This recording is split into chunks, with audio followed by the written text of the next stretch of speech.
Let's mute.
So Chair Austin, just so you know, we do not quite have a quorum yet.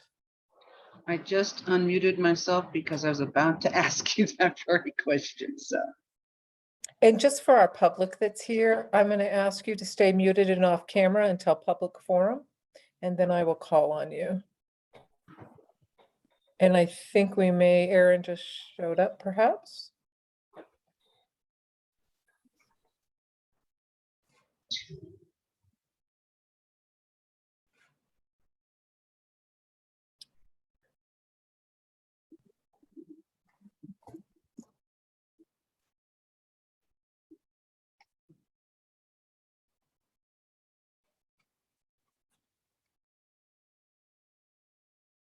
Just let me know, Nancy, when we get a quorum. I will do so. Could I ask, is Martinez ULC, is that Aaron Martinez?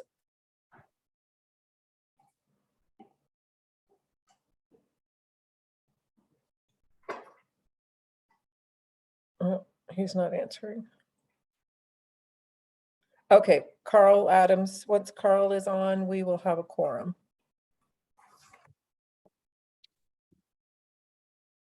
And I believe Carl is on. Okay. Thank you, Nancy. You're welcome. If I could have all of our planning commissioners come on camera, that would be great. There's Aaron, okay.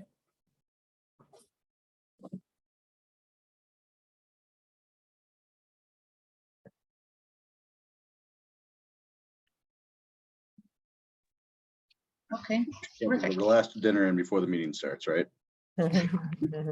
Just finished chewing, right? Mm-hmm.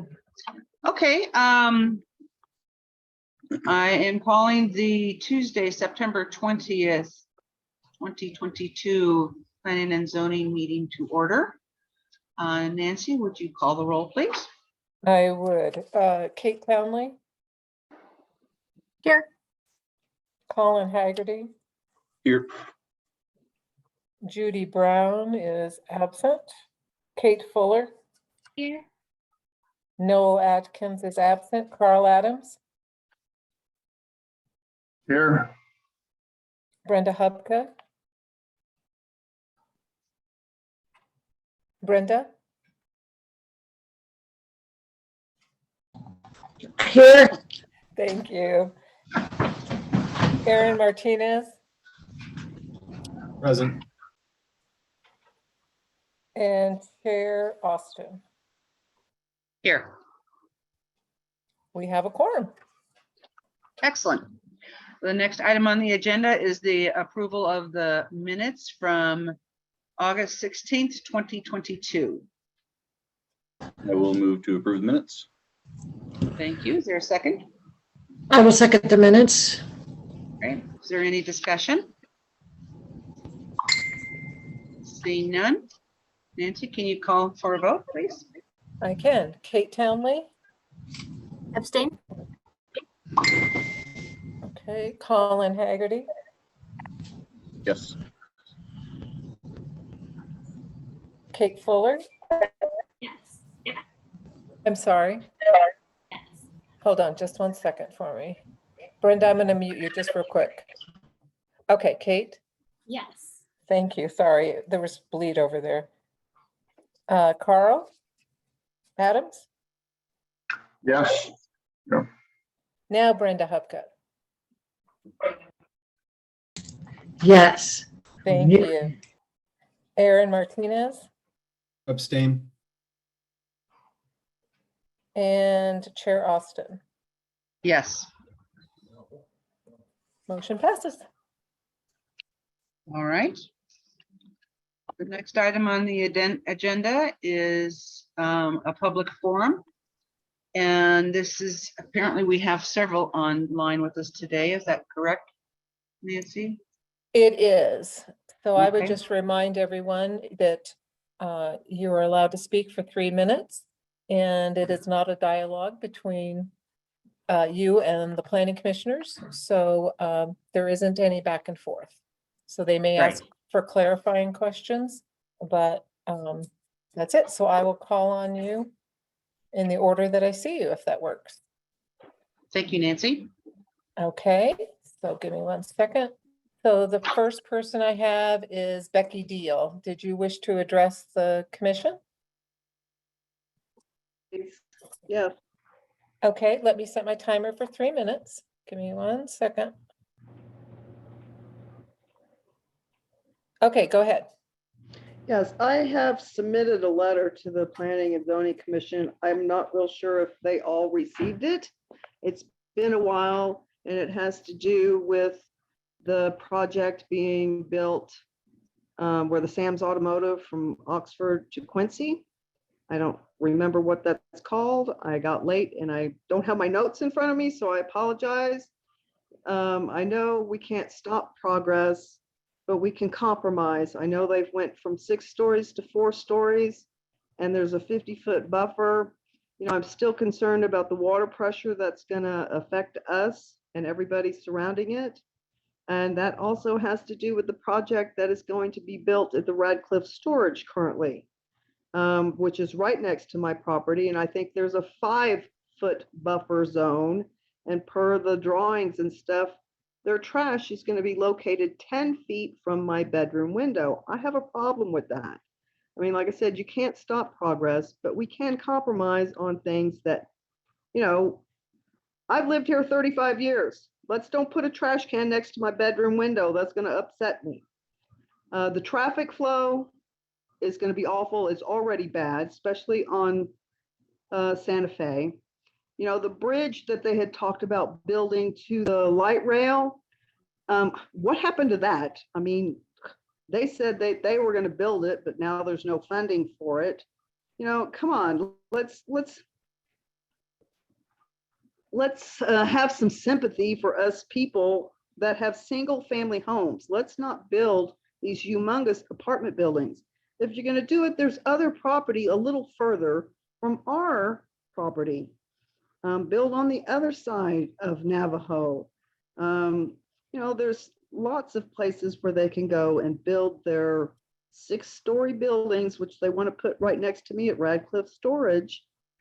Like I said, let's have some sympathy for us homeowners that have been here a while and don't want to look out our front window, sitting on our our couch, and see this huge building. I'm not going to see the sun. So, you know, I don't know if y'all received my letter. It was a handwritten letter. I would like to know if they did or not. But I guess that's all I got to say. You know, think about us homeowners and let's compromise a little more than what they are wanting to do right now. Thank you, Ms. Deal. And I should have asked you, what is your address, just so I can have it for the record? 1241 West Radcliffe Avenue. All right, thank you so very much. Okay, the next person we have is Cheryl Zwiegel, and I apologize if I'm not saying your name correctly. Did you wish to address the commission? Cheryl?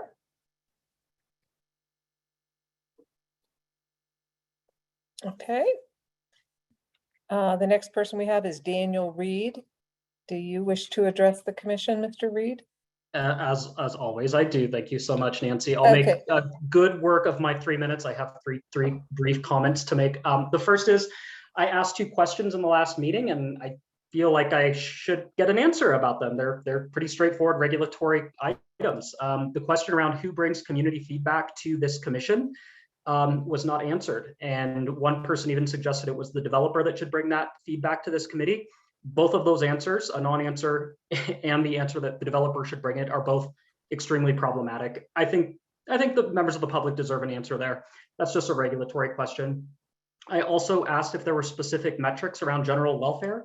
As we see in the presentation that's coming up, that's highlighted twice by our city attorney as something that we'll be making a decision on. Those have metrics. I'm an economist. I study these things all day.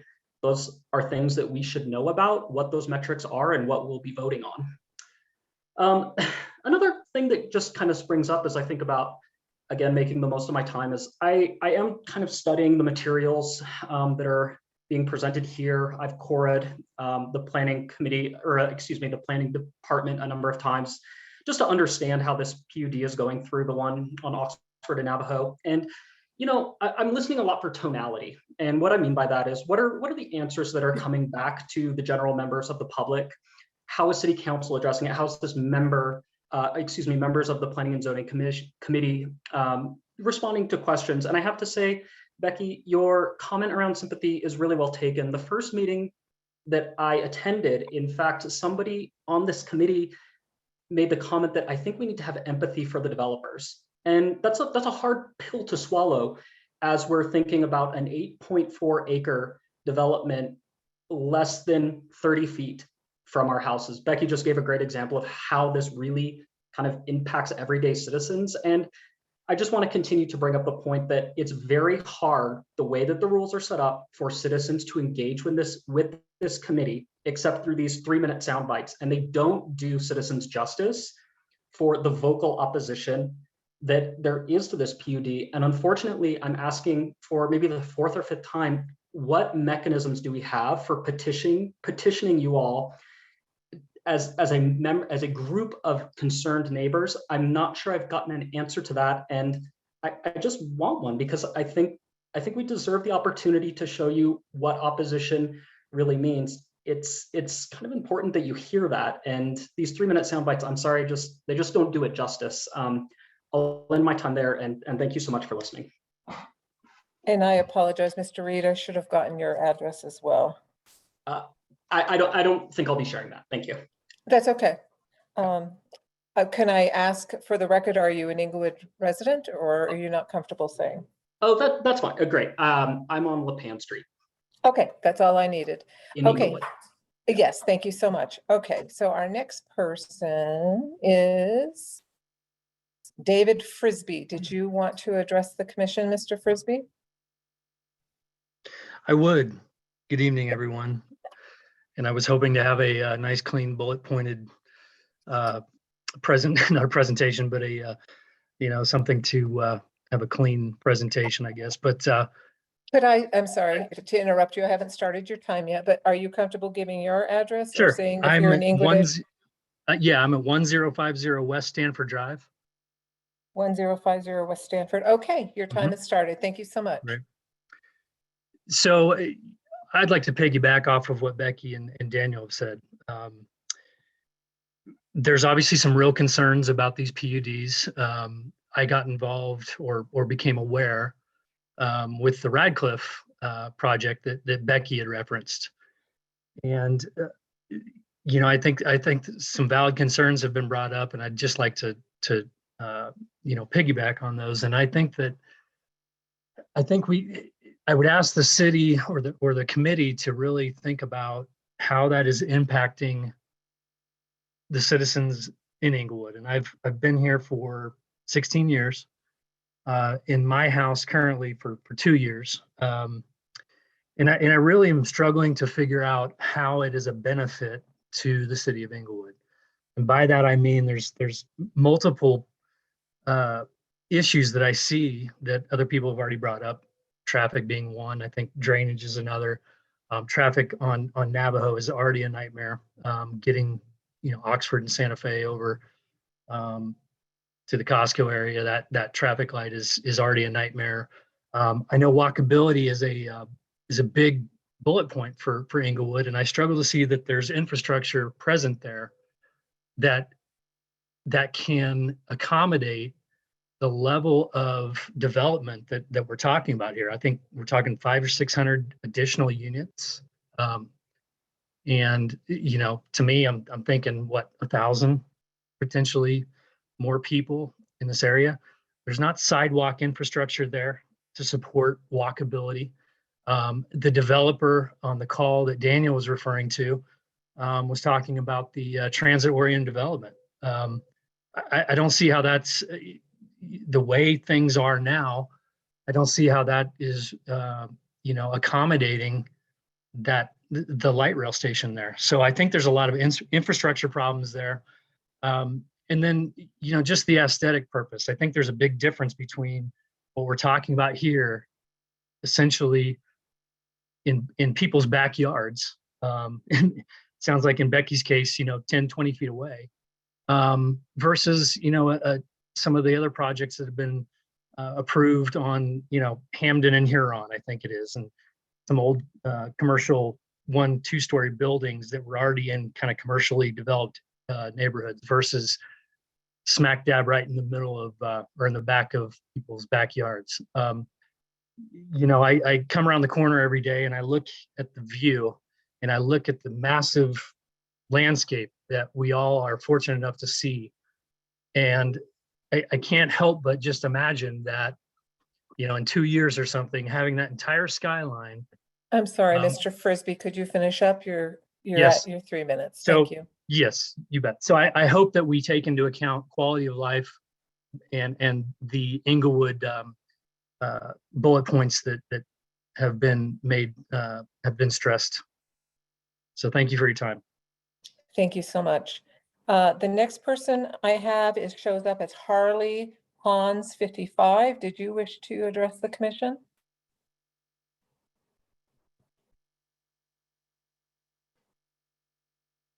Okay, the next person I see is Lee Collar. Hello, Did you good wish- evening. Hi, could you just state your name and address, please? Yeah, Leah Kaler, and I am an Englewood resident. Okay, give me just 1 second, please, and your 3 minutes have started. Thank you. Thanks so much for the opportunity. Appreciate it. I've got a concern, of course, about this development, which is why I'm here. I moved into the neighborhood in January. So unlike many folks that have lived here for years and years, I consider myself fortunate to be here. I picked this neighborhood specifically for the qualities that I quickly came to realize were here, what I suspected. It's a quieter, slower pace neighborhood with single family homes, great people. And I'm gonna reference Becky again, like everyone is, because she gave a great story about the impact, just on one person. And there are so many people like her, unfortunately, that have, been here for so long and established this neighborhood and deserve so much more accommodation than they would be getting. And I'm coming from, the Baker neighborhood, Broadway, and Alameda, and also the Highlands. They were great neighborhoods, but I wanted a slower pace, something different, fewer people, less crime and noise, and that's one of the reasons I moved down here. And so I think this development would greatly alter the existing dynamic of this neighborhood, and the positive qualities of many people that are here or that will move here in the future. And of course, I also want to mention the kind of tangible issues as well, disruption of the viewscape, foot and vehicle traffic, increasing by a lot, increased noise and other pollution.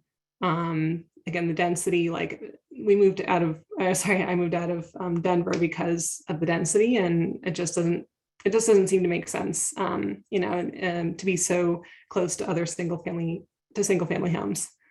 And I guess I'll stop there. Thank you. Thank you so much. The next person I have is Penny Nelson. Did you want to address the commission? Oops, sorry, I've done mute. Yes, I do. I'm Okay, on the could you, 4335 South Lipan. I'm on the other side of Quincy, but I'm still affected, particularly by the one that Becky's referring to. I agree 100% with what she said about the people who live in this neighborhood, in this area, need to be taken into consideration. My sister-in-law lived here. They moved in when the house was first built. They moved to Elizabeth. I bought the house from her. I know this neighborhood well. I've known it since the 70s. I remember the auction days, the car auction days, what a nightmare that was. And once the car auction went away, this became a nice, quiet neighborhood.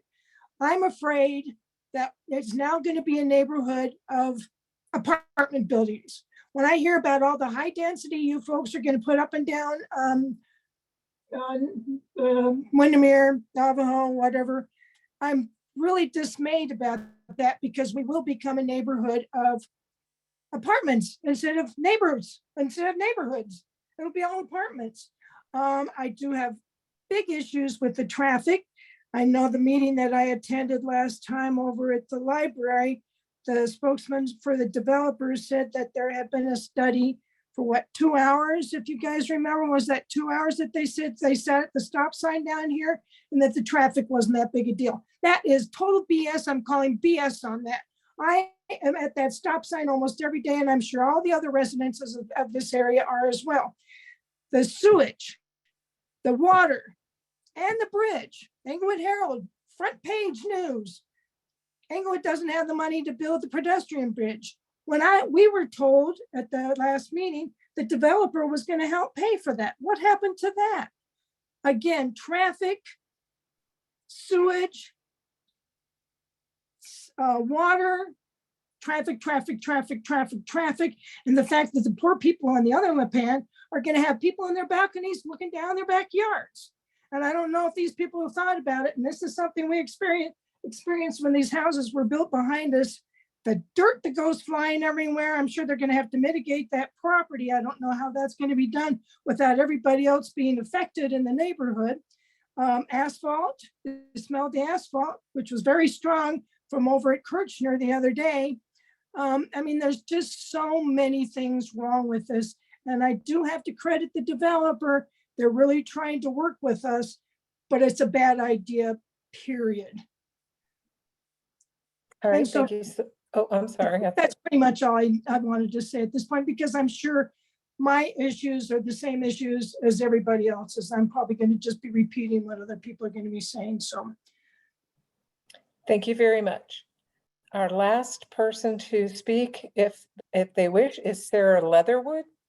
Sarah, did you wish to address the commission? Hi, thank you. I'm having a little bit of trouble with my internet connection this evening, so if I cut out, I apologize. I echo pretty much everyone's sentiment that has spoken so far. Especially the concern now that the funding is questionable about the bridge. That was very much a highlight of the developer's presentation.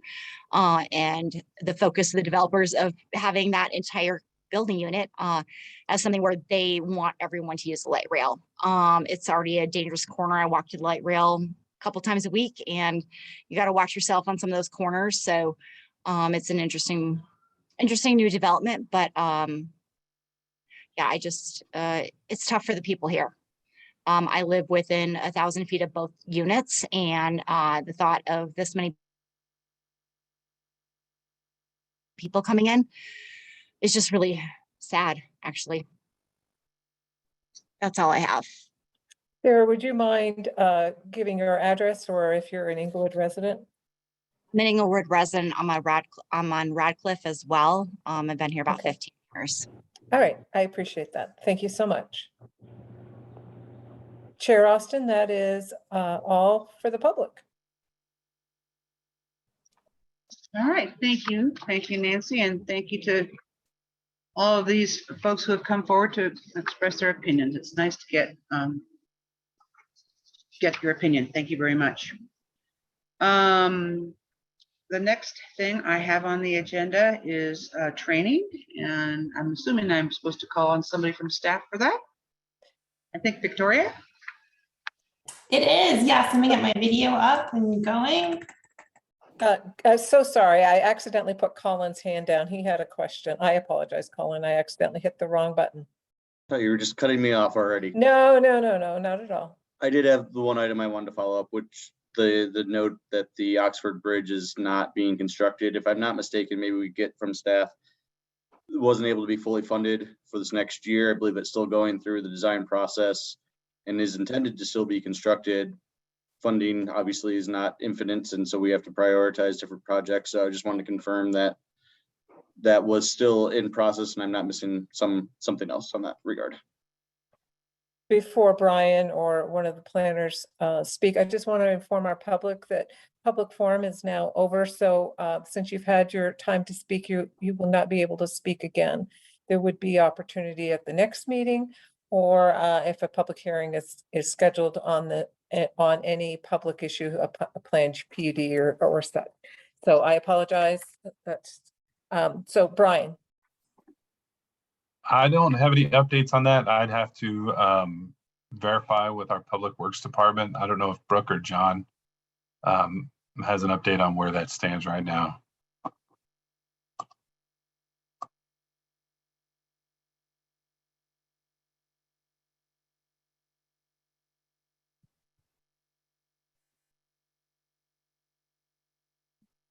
I think Brooks unmuted. Oh, now he's muted again. Maybe if that's something we could get for next meeting would be Yeah. beneficial. And I guess maybe to follow up, my understanding, I think from this conversation last time, these are all, I'm so happy that you all are out here providing your input. We have not received this PUD application yet, and therefore there's been no public hearing yet at this time for this property. Is that correct? I guess. That's correct. And yeah, that's exactly correct. That we haven't seen this PUD yet, but we're hearing about it in advance. That's for sure. Yes. So I appreciate everyone's insight today, and for what we can, we are hearing what you're saying. So I appreciate that. Okay. All right. I think Victoria, we're ready to hear from you. All right, thank you, Chair Austin. And I will start to share my screen with you. So bear with me as I work with technology.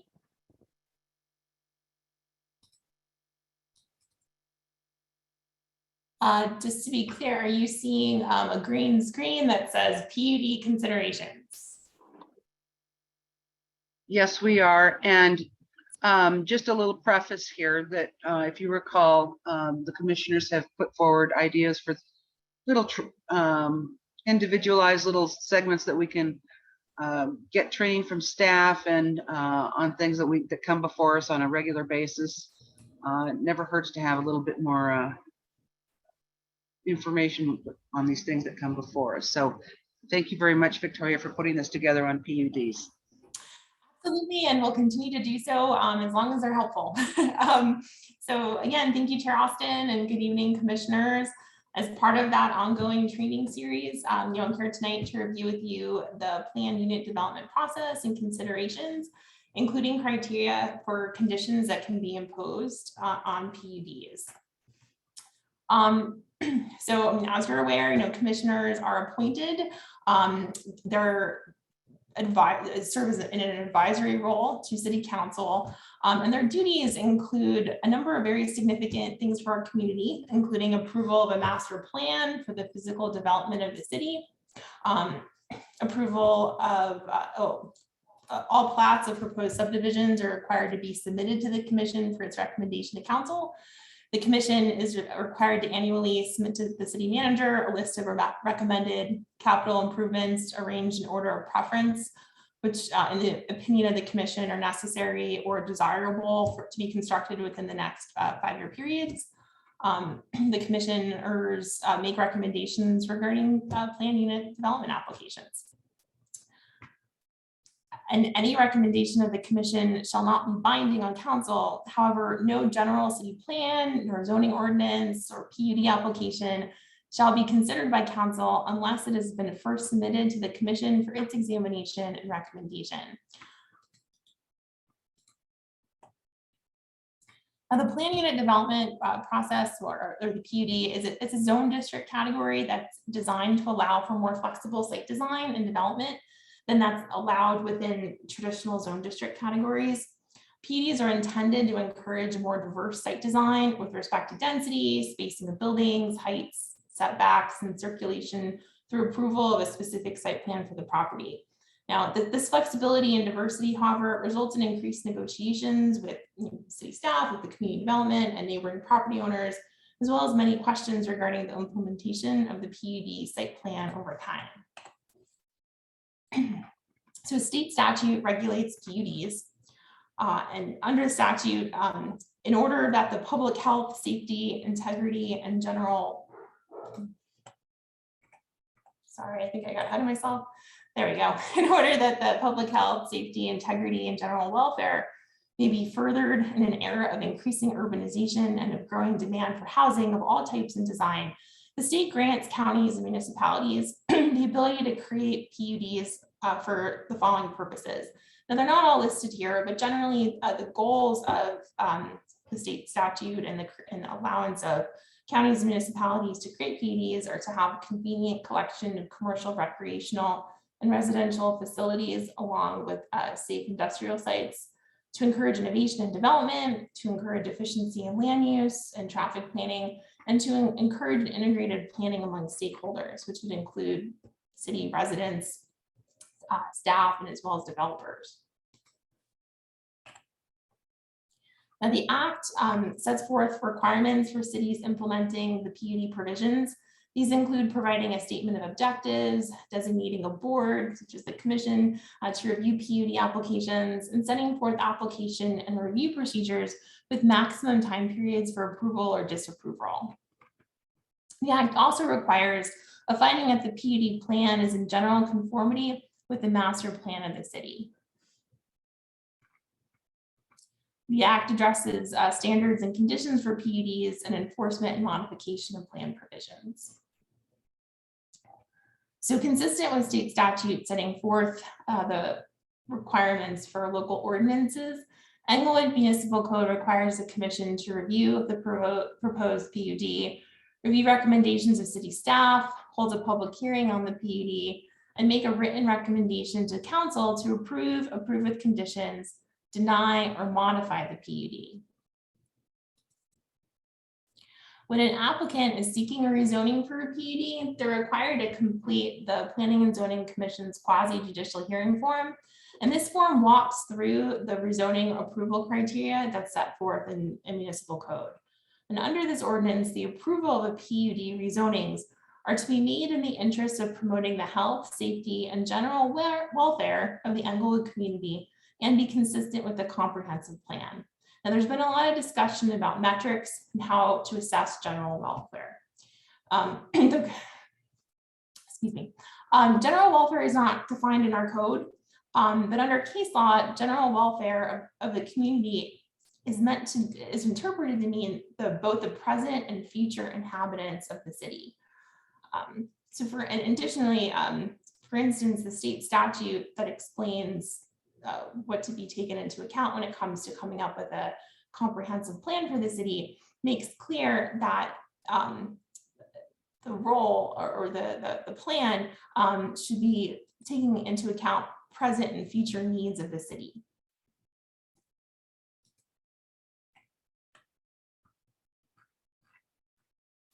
Now, in addition, the commission shall only recommend approval of or shall only approve with conditions of proposed PUD rezoning if it finds that the proposed rezoning meets the criteria listed here on our slides. So the proposed development is required to comply with all applicable use, development, and design standards set forth in the UDC that are not otherwise modified or waived according to the rezoning approval. In addition, the proposed rezoning is required to meet at least one of these following criteria in 1A or 1B, which is either that the proposed development will exceed the development quality standards, level of public amenities, or level of design innovation that's otherwise applicable under the UDC, and the proposed development would not be allowed or practicable under a standard zone district with conditional uses or with a reasonable number of zoning variances or administrative adjustments. Or B, the property cannot be developed or no reasonable economic use of the property can be achieved under the existing zoning, even though the use of conditional uses or a reasonable number of zoning variances or administrative adjustments. And then additionally, all PUD rezonings shall meet the criteria that the resulting rezoned property will not have a significant negative impact on those properties surrounding the rezoned area, and the general public health, safety, and welfare of the community will be protected. So the commission will take all the evidence that it receives at the public hearing, which will be with the staff report and information from the developers and additional information that comes from the public at the public hearing, and then applies this criteria to make a recommendation to approve with conditions, deny, or modify the PUD. Now, the PUD Act enables municipalities wide discretion to negotiate almost every aspect of the proposed development in return for PUD approval. Now, in theory, the plan development process protects the public interest by trading off more flexible local government regulations for a higher level of forethought and design concern on behalf of the landowner, which is where we get into conditions. So the essence of a PUD is a deal. It's an exchange of that flexibility by the government for extra quality amenities or something else the community would not otherwise get from the developer. Since neither side is forced to accept the deal, if it feels the deal is not fair, there are a few limits in what the deal can address, except for what is set forth in the US Constitution.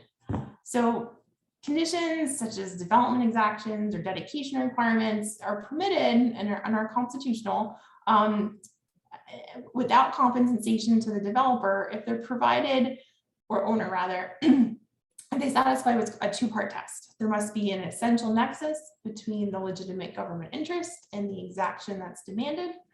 And there must be a rough proportionality between the government interest and the required dedication. So rough proportionality isn't based on any precise mathematical calculation, only that the conditioning body, the commission, council, makes some sort of individualized determination that what we're asking for is related both in nature and extent to the impact of the proposed project. Now, after all that, the recommendation by the commission is reviewed by council, and council will either approve, deny, or refer a PUD back to the commission for modification. That council action is required by an ordinance, and every ordinance is required to have an affirmative vote of the majority of all members of council for approval, even when all members of city council aren't present for such a meeting. So it's a majority of the total. And with that, I'd like to open this up to questions.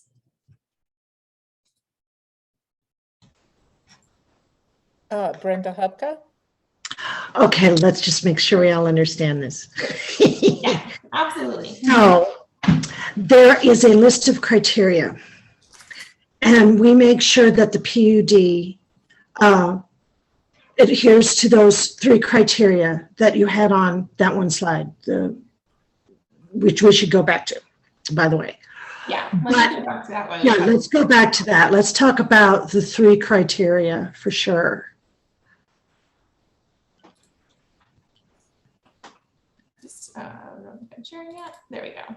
Sorry to make you all do this, you guys. Oh, Yeah. no, you're fine. It's just my own technological shortcomings. There we go. Okay, so the result of the rezoning will not have a significant negative impact, but I thought the criteria also was continued on the next slide. The next slide is just whether, so there's, okay. So these are their approval requirements. I mean, you're also considering whether or not the application is consistent or not with the comprehensive plan or the UDC. So these are also factors of consideration, yes. So I don't want to say it's limited to just the three. So we're going to make sure the application is consistent, and then we'll decide if it meets those other criteria on the previous page. And I downloaded this slide. Is there a way, I think it's on here, I'd love to see the actual Colorado statute. Just so I have it. Absolutely. I can send that to you and the rest of the commissioners. I'll send you the app. Yeah, that would be great. You know, I mean, I can review lovely legalese in my own time. But yeah, I want to make sure. I mean, it is a really strange kind of, you know, general welfare can be very ambiguous. Does not have a significant negative impact on surrounding properties or the health, safety, and general welfare of the community. Okay, I don't have any more questions. Thanks. Thank you, Brenda. I appreciate it. Okay, Kate Townley. I had a couple questions. You had one slide on, or it talked about like the the existing industrial uses. I was trying to see which one that was. Yeah, I'm looking at myself. Industrial. I think it was, of course, now I can't find it. Yeah, no, I know. But it was, It was. sorry. I think I said it around with the state act. Okay. I was just wondering, what types of data or information do we have available to kind of make that determination in terms of what would be safe surrounding, I think it was like industrial uses? That's a great question. I think that was talked about. I talked about that in connection with traffic and the generalized impact. Is that what? Because that is something that could be, our public works department usually has information on that, and depending on what the information that you're looking for, that's something that city staff can certainly help get to the commissioner's attention so that can be considered when they're going through this process. Certainly when city council reviews some of these applications, there's additional information that they ask, like such as impact to traffic patterns, and if they can get that data, and that those similar questions very much can be addressed by staff when they come from the commissioners. Okay. Yeah, and I guess that would be something that maybe we would need to consider, is what that data may be not easily available in a staff report, but just, and if it has to do with the exact property that's being redeveloped or the surrounding properties and how that may impact the new development. And then I had one other question, and that was, some communities have added in affordable housing as a requirement within PUD residential. Is that something with the way our code is written? Is that possible, or are we more stuck to dimensional requirements? So that's a really great question with respect to affordable housing. And yes, some other surrounding municipalities have written that into their code, and that's the best practice, because the way our code is written now, I mean, we don't have a clear requirement for that, or for like it's sometimes also referred to as inclusionary housing, and without like a specific directive from council in the form of an ordinance, there can be issues with imposing that on developers.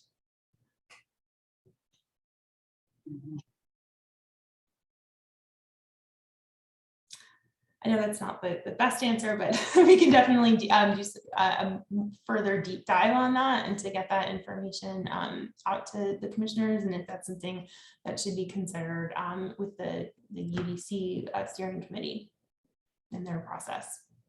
Okay. Okay. Colin has his hand up. Yep, Yeah, I'm Colin sorry. has his hands up. That's all right. And thank you for that presentation, Victoria. I did want to touch on a couple questions that you referenced. The general welfare being current and future residents. You said that was based on some previous case law. Could you repeat what that was, and if there's any leanings in your interpretation, maybe not your interpretation, maybe just reference where that's from, and then if there's supposed to be towards future or more existing, or if there's any difference between those two on general welfare. Sure. So in my notes, I don't have the specific case that I was looking at, but I can give you, if you bear with me, the statute on the comprehensive plan requirements, because we're looking at it in two parts. It's supposed to, under our municipal code, it's general welfare and to be consistent with the comprehensive plan. And then there's a state statute on what the comprehensive plan should be looking at, and that's Colorado Revised Statute 31-23-207. And I can send that to you all in addition with the PUD Act. And that says that, the Planning Commission is directed to develop a master plan for the general purpose of guiding and accomplishing a coordinated, adjusted, and harmonious development of the municipality and its environs, which will, in accordance with present and future needs, best promote health, safety, order, convenience, prosperity, and general welfare. So the idea is that when you read the two together, that it's general welfare, and then also being consistent with this, with the comprehensive plan, you're looking at past and future needs.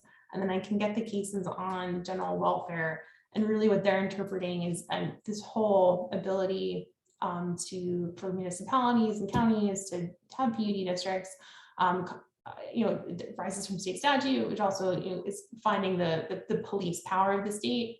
So they're looking at like, well, what is that? And that's finding general welfare. And it's in that context that present and future inhabitants is what's to be looked at when you're assessing general welfare. Thank you. I do have two more questions if I can. Actually just one more. 2 pages down, or one slide down, the no reasonable economic use, maybe one more. Yeah, this one. The 1B property, I know it has to be one or the other, but property cannot be development or no reasonable economic use. The property can be achieved under current standards. What is reasonable economic use of property? Is that definable? That's a great question. And that's something I can do a deeper dive on to provide additional information about what reasonable economic use would be. So let me do that before I get you some more, before I really answer that fully, because I don't want to give you an answer and then correct myself. And let me just reiterate again, thank you for this information. It's excellent and very timely for our discussion, so I appreciate it. Thank you. Chair Austin? Yes, I'll echo what Colin just said about this is it's very timely refresher course on PUDs. A couple of questions, and Nancy, maybe you remember, I think when Merck was on the commission or somewhere around then, we had somewhere along the line, there was a sort of a cheat sheet or something like that on the basically reiterated this slide exactly, so that we had that checkbox in front of us right when we were making our decision. Do you recall that, or does anybody on the commission recall that? Yes, we still have that, and we can send that out and include it in your packet when the commission considers planned unit developments. Okay, well, and of course, Victoria, maybe you want to take a look at that before it Oh, comes out. absolutely. Yeah. Just in case there's any changes in it. And then I noticed in chat, someone online asked if this presentation would be available. Yeah, I've responded to Mr. Reed. The presentation is already on, attached to this evening's agenda. So I've responded to Mr. Reed. I should know better, Nancy. You're always right on top of things. No, Thank you no, very that's all right. much. It's always good. And Kate Townley has a question. I'm going again to that 2A, the significant negative impact on surrounding properties. Would that typically be based on the existing zoning and what could be developed with existing zoning? So like an industrial site, someone could go in by right and build a 100-foot tall structure with no windows in it. That could take up a whole block, like one gigantic 100-foot box, potentially. So is it really looking at, is there any kind of negative impact because some sort of change is happening, or based on what could be built with existing zoning versus what the PUD would offer? I don't know if you can provide any insight. Yeah, and that's a really great question. So this is how it's written in our code. And certainly the commission would be within its right to take, as long as it's evidence that's submitted at the public hearing, and we're not relying on things that are outside of that scope, whether assessing the current zoning impact versus what the PUD zoning would create is certainly within the commission's right to assess when you're assessing whether or not there'd be a negative impact. So I can again do a deeper dive into that, but I mean, as long as the information you're looking at has been presented in the context of that public hearing, it's fair game to consider it. Paula? And I had actually noted that last meeting, and I don't think I asked the question, is how tall can buildings be in light industrial? I don't see it in our UDC right now. Maybe that's a question for Chris as they're rewriting stuff. I don't know if staff knows that off the top of their head, but or is there a limitation on building height in light industrial? I would like to refer to Brian because that's not something I know off the top of my head. So I don't, if he's able to opine on that.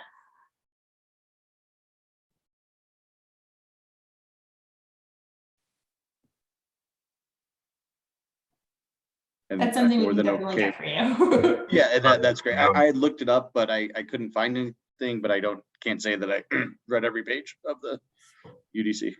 There are no height restrictions in I-1 and I-2.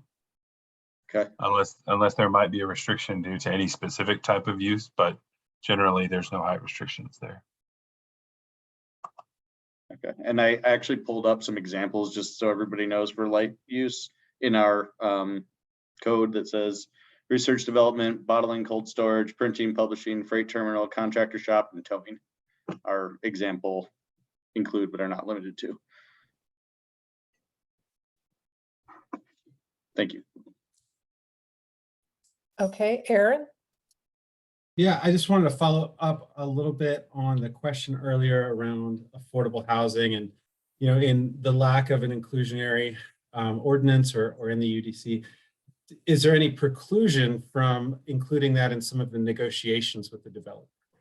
Or is that just not, it's not typically work that way? Absent us having something in code that allows us to do that as a condition we can impose, there's a risk in doing that. And it would be the best practice to have this be something that is within our code. Thank you.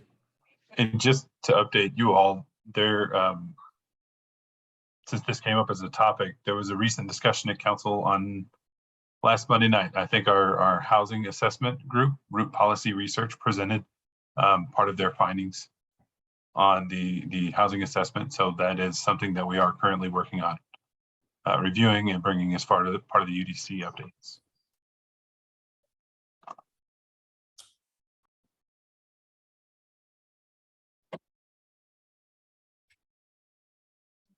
Okay. Any other questions from the commissioners?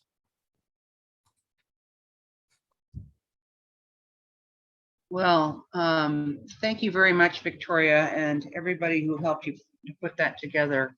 And I'm glad it came now, and I'm glad it's out there for the public to take a look at too. Oh, here, I see Kate.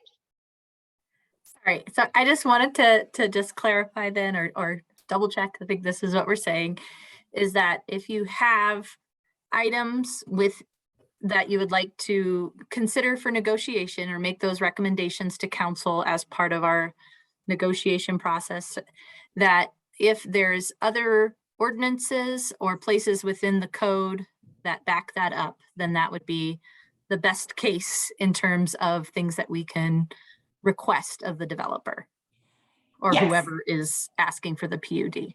Yes, because then it's clear. It's clear that this is something that we require. We're not, and as a result, there's more of we can make arguments and make it clear that we're not singling out any one developer or any one specific property. And we're, so that's why one reason why that would be the best practice.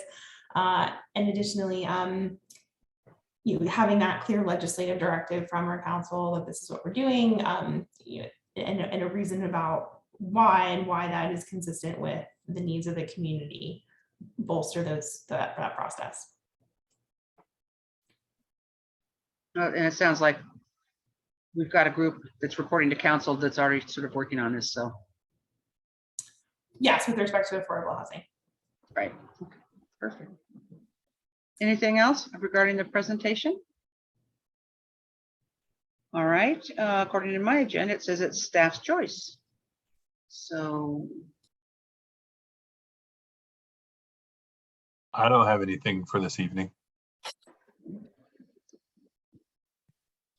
Nancy, I don't have anything. Thank you. Brooke,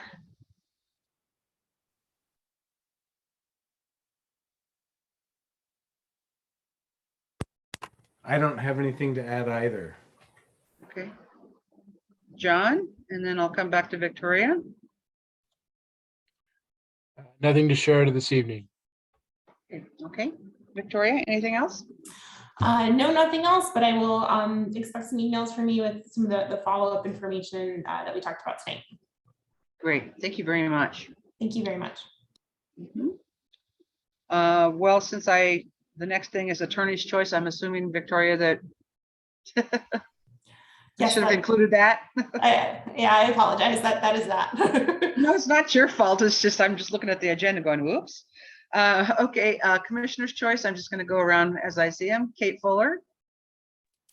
I just wanted to thank Victoria for that presentation. I think those are really awesome. So I love to see those in the future. So thank you very much.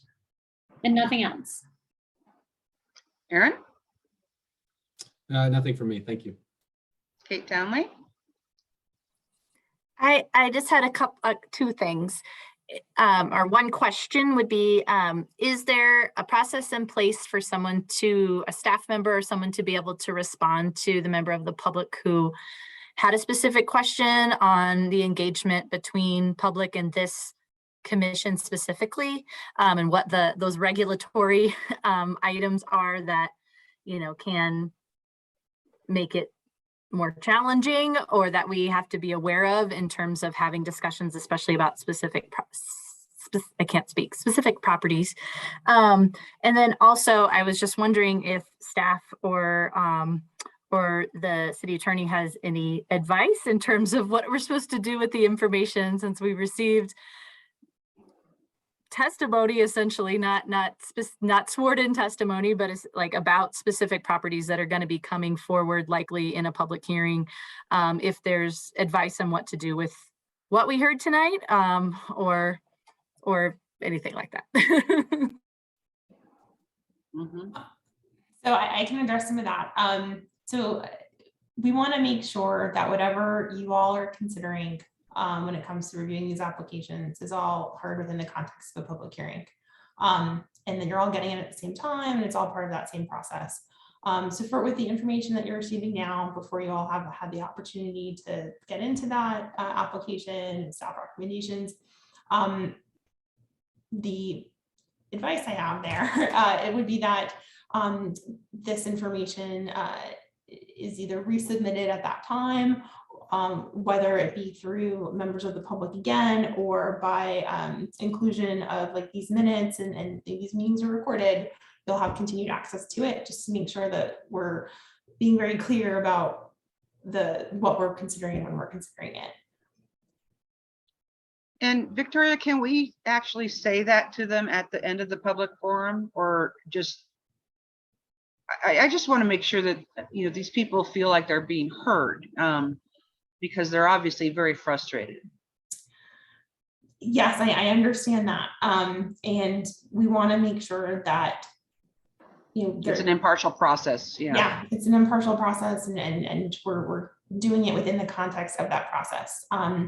Because, it's in our code that we're being sure to consider the impact of the general welfare of the community and impact to neighboring property owners. This is important, and we're not trying to minimize certainly the significance of that. But we also want to make sure that the way we're going about this process doesn't subject the city to any kind of liability from a developer who comes back and challenges the denial of the PUD. And we want to make sure that the entire process with the commission, council, et cetera, is all above board.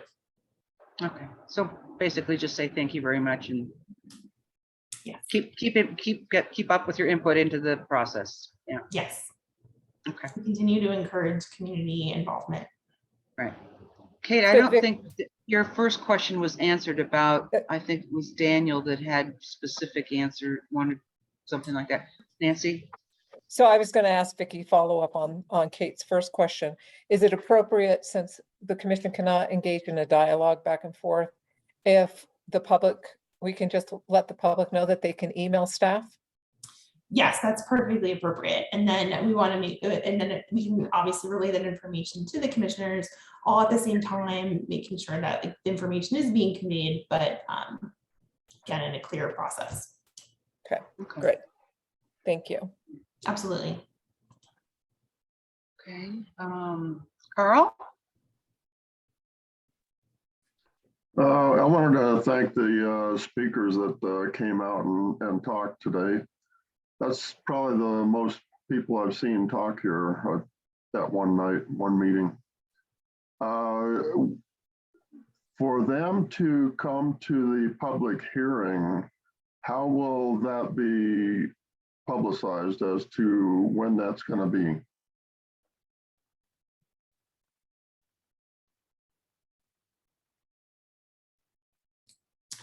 For a PUD application, is it for when those are being considered, you mean? For all these speakers to come to the public hearing and voice what they are concerned about.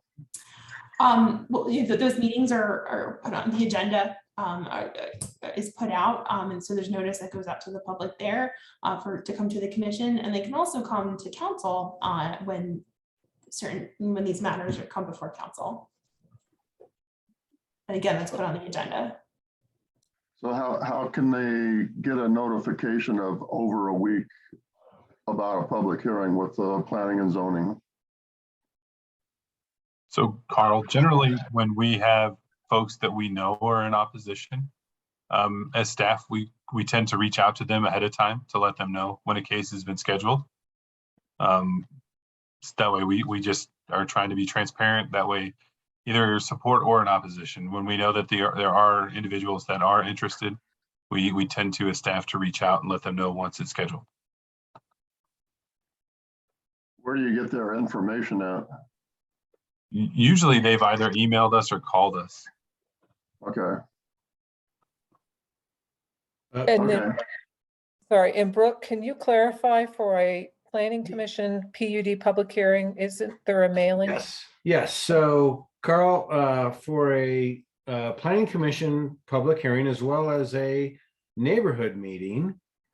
So for I'll speak specifically to a planning commission public hearing. First of all, there's another 1,000-foot mailing. They have to do one for the initial neighborhood meeting, but there's a 1,000-foot mailing within a 1,000-foot radius of the subject property to all owners and occupants of property. And that it has to be at least 10 days prior, sent out at least 10 days prior to the public hearing. And the site is also posted with a sign or multiple signs advertising the date and time of the public hearing and how you can connect. And that is also on the city's website and in the Inglewood Herald. So there are 4 ways people are notified, 3 ways that anybody can see it. An additional way if you're within 1,000 feet, which is about 1.75 blocks.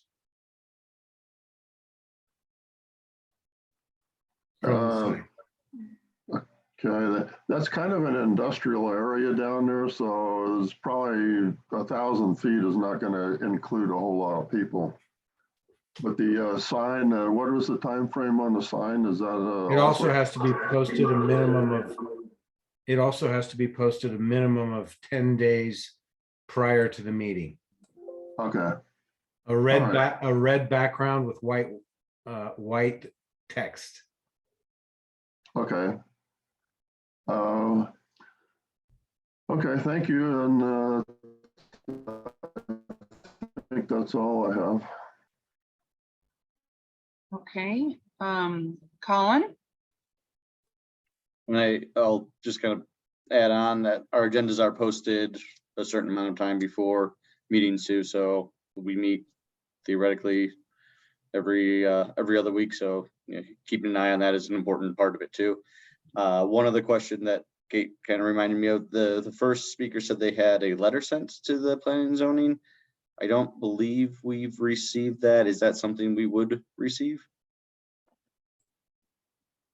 If the city received it, you would typically receive it as a attachment to a staff report that would go to the Planning and Zoning Commission.